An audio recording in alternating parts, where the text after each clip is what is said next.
here. Already pre-cut my wire. Got a little loop where I put the hook in there. Just like that. That goes in the mold.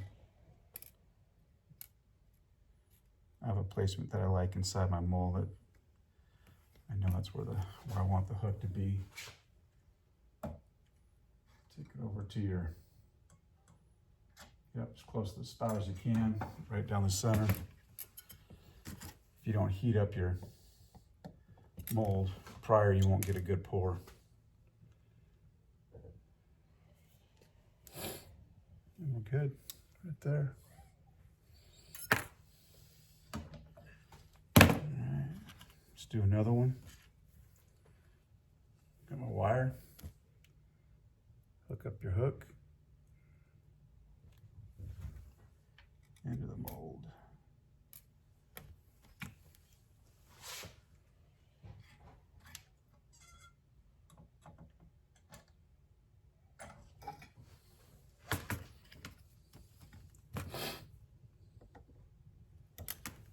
Simple as that.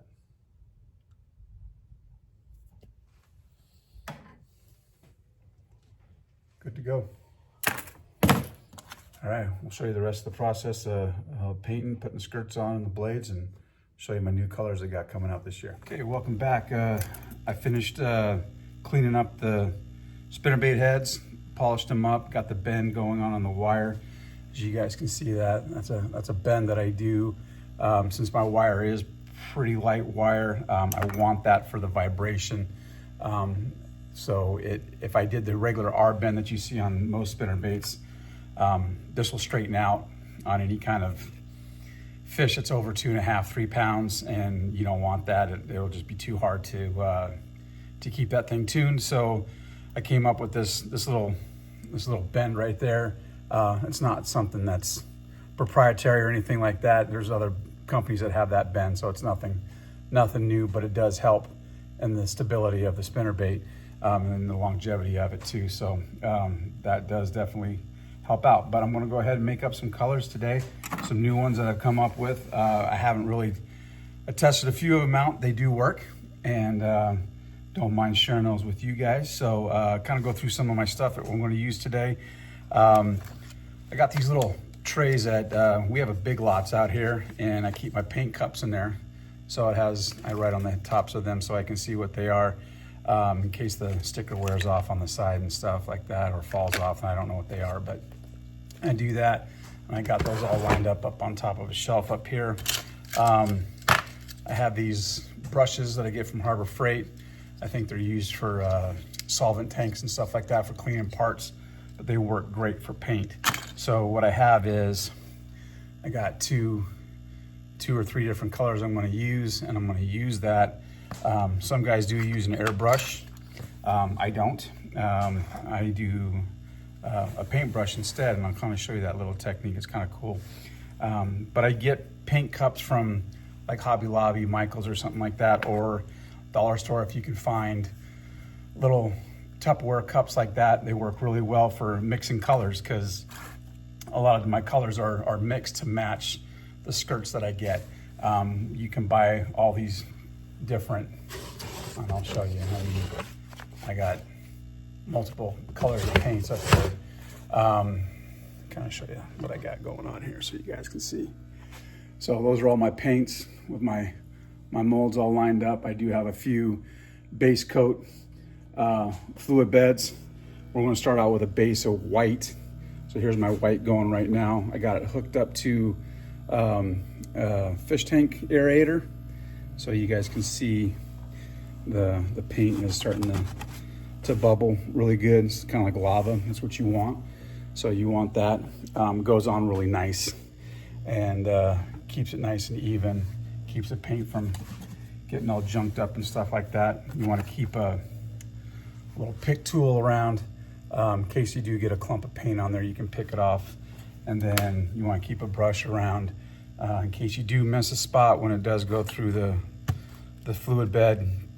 If you miss a spot, you want to keep it around for you too. But and then just a cheap all heat gun from Harbor Freight as well. I've gone through a couple of these things. They're not expensive. They're like 20 bucks. That's what you're going to use to heat up your heads of your baits, and then you're going to do your powder painting. And it's a super easy process, kind of fun. And then we're going to bake them for about 45 minutes. So let me take you through that process right now, and we'll do a couple colors. And I think the first one I'm going to do is my new Table Rock shad. It's kind of cool. Hang tight.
See that color?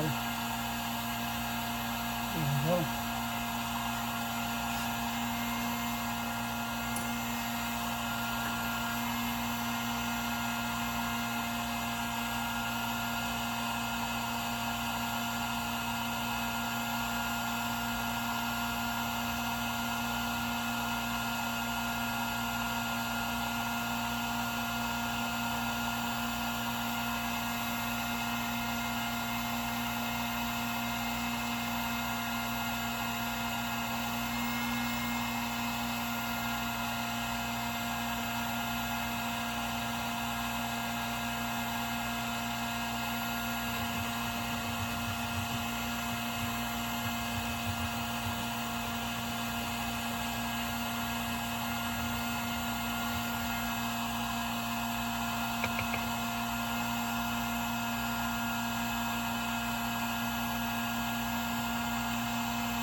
All right, so now we're going to do a new one. We're going to do a crappie color. So this is it's going to be kind of the base lead. I don't want to paint the whole thing white, so I'm going to do a little bit of white, a little bit of black, and I'm going to overlay it with some clear, with some purple flake, some silver flake, and so we're just going to do a little bit of that. So here we go with a little crappie pattern.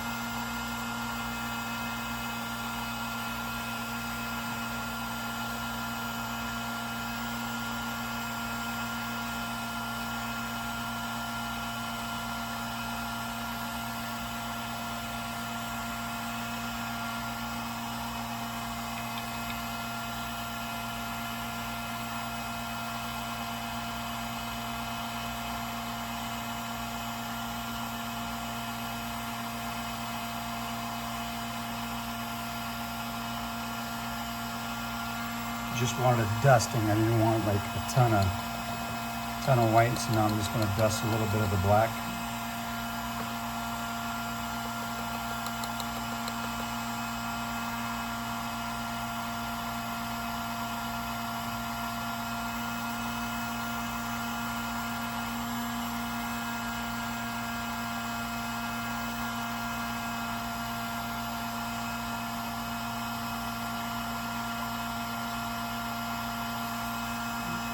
Top.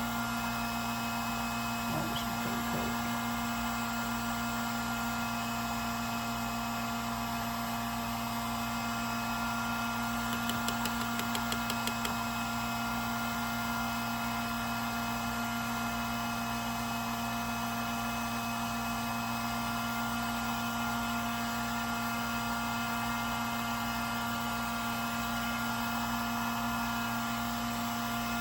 pretty much it. It's mostly lead, but it's just got that little bit of a black back with some silver and purple in it. And that's crappie. Okay, once you're done painting, you want to go around the shaft of the hook with your fingernail and get all the excess paint off before you put it in the oven and bake it. So you want to clean these up really good. You don't want to bake the paint on the hook. That's one thing I got into making my own spinnerbaits, because you buy these spinnerbaits and you know, the cheap paint jobs they do on them is just terrible. And they paint the entire hook. I mean, these are quality spinnerbaits, Terminator, War Eagle. You know, look at them. You know, they paint the entire hook. It's crazy. So clean that up, just like that. Boom, and it's ready for the oven. Just want to put that in the oven. I'm going to clean the rest of these up. We'll get them out, and then we'll start making the skirts. All right.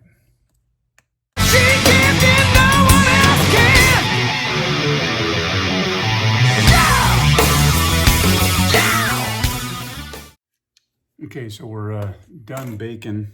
I did 2, 3, 4. I did 5 different colors. So started out with the table rock shad that I wanted to show you guys. It's a little chartreuse and purple. And then we're gonna do a pretty sick looking coleslaw color. The crappie.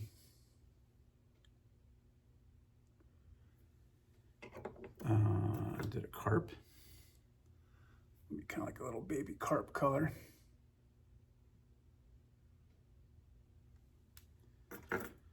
And then a little pink action, a little pinky Tescadero. If you remember that from Happy Days, right? All right, so we're gonna glue some eyes on using a 3/16 eye here, little super glue, the gel kind. It's a lot easier. We'll glue those on. And then after that, we'll tie up the skirts. I already made up the skirts. I didn't really show that process, but I got the skirt colors here. It's gonna be my carp. It's gonna be the pink.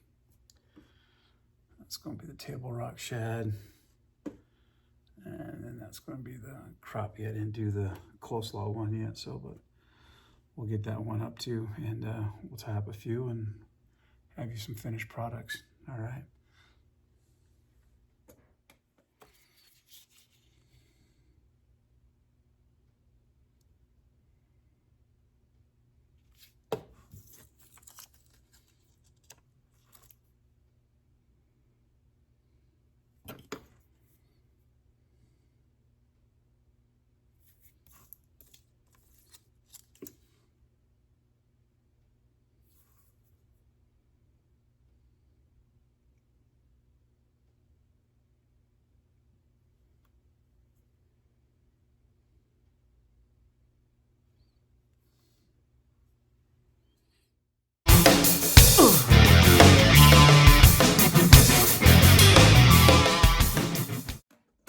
Okay, we're back. This is basically day 3 of building a spinnerbait. I could do the pouring, bending, and painting all in one day, but I did the pouring and the bending in one day, and then I painted in one day, and then that same day after I painted them, you had to glue the eyes on. They'll take like 24 hours for them to dry. So they're all dried, painted. So there they are with the eyes on, and now we're going to tie the skirts on. So show you kind of what I use. I use jewelry wire. It's like 26 gauge is all that is. I don't use thread. I use a jewelry wire that's stainless steel, and try to match like whatever I'm using. So if I'm using a dark skirt, I'll use black wire. If I'm using the shad colored stuff, I'll use the silver wire. Basically all I use. So that's that. I do have a little holder here. I'll show you right quick. Let's get this down here and you guys can see the tools I'm using. Can't really see that, can you? So I have this vise for like fly tying. It used to look like something like that, something that holds a smaller gauged hook. But over the time, putting in, 4/0 and 5/0 heavy, medium size hooks, it broke. And so I had to kind of jerry rig something here. And what I did is I bolted on just a pair of vice grips, a small pair of vice grips, and this thing works fantastic for the bigger hook. So I just clamp that in to my bench here, just like that. And then let's go ahead and do a table rock shad. So the goal is to get your whites on the belly, match that, and then your purple's on top. So I'm going to try to get right there in the center. Flip that over. And we'll stick that in the vise. Let's clamp down there pretty hard. Then we take our wire and cut off just like little pieces of it. And then we're going to come under right where that collar would go. And then we're just going to wrap it just twice, just like that. Once over and once over. Then I take a little pair of needle nose and I cinch up on the wire nice and tight. And then I hand twist it about 6 or 7 times. You're thinking, probably that's not good enough. No, it's not good enough. I just cut off the excess. Okay, so I've done that. But this is where you want to line everything up. So now I just kind of pull on the skirt to make sure everything's lined up evenly. I take a small pair of hemostats, again, Harbor Freight.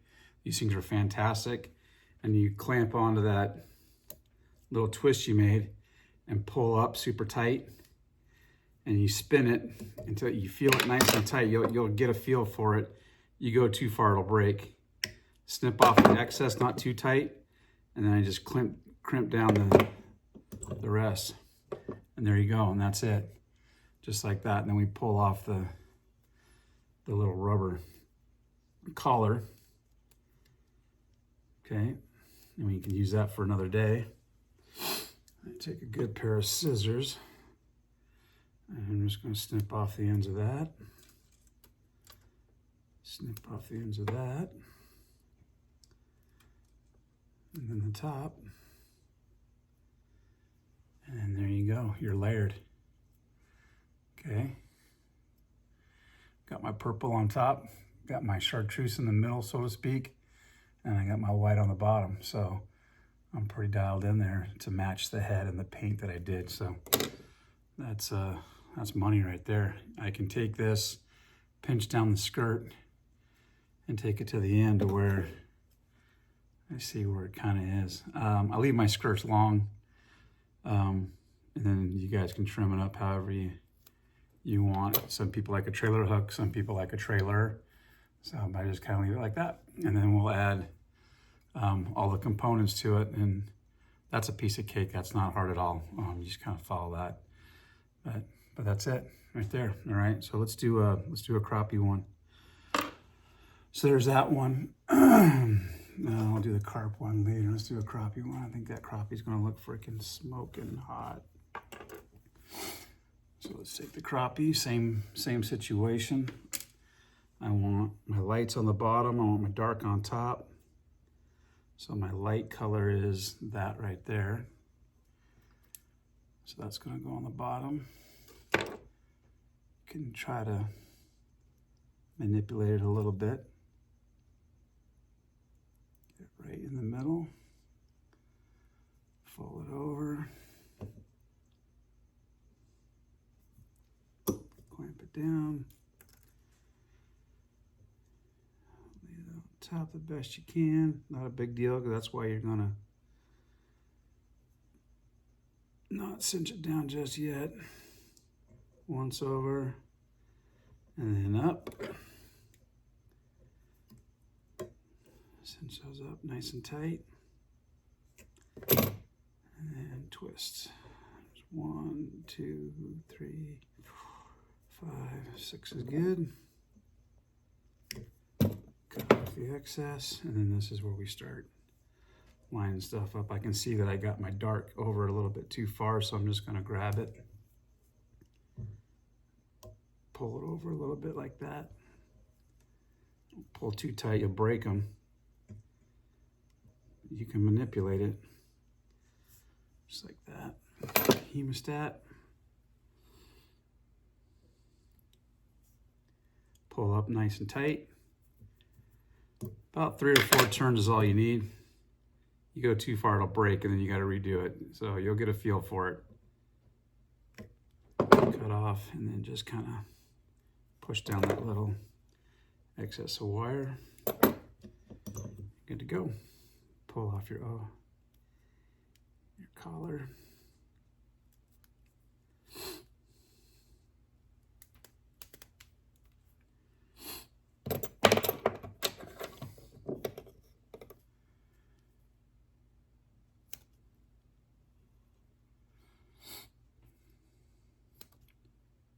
Tabs off. There you go.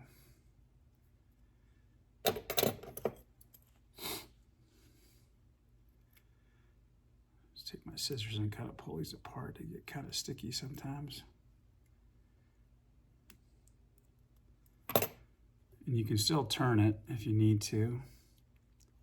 It still has a little bit of play where you can turn it. That looks pretty sick. That's gonna be a cool little crappie spinnerbait right there. It's got lots of purple, some black and silver flake in there, just like a crappie. Pull it tight. And then we're gonna trim off our excess. Not too much. Just like that. Good to go. Ready for some blades. All right, okay, we finished up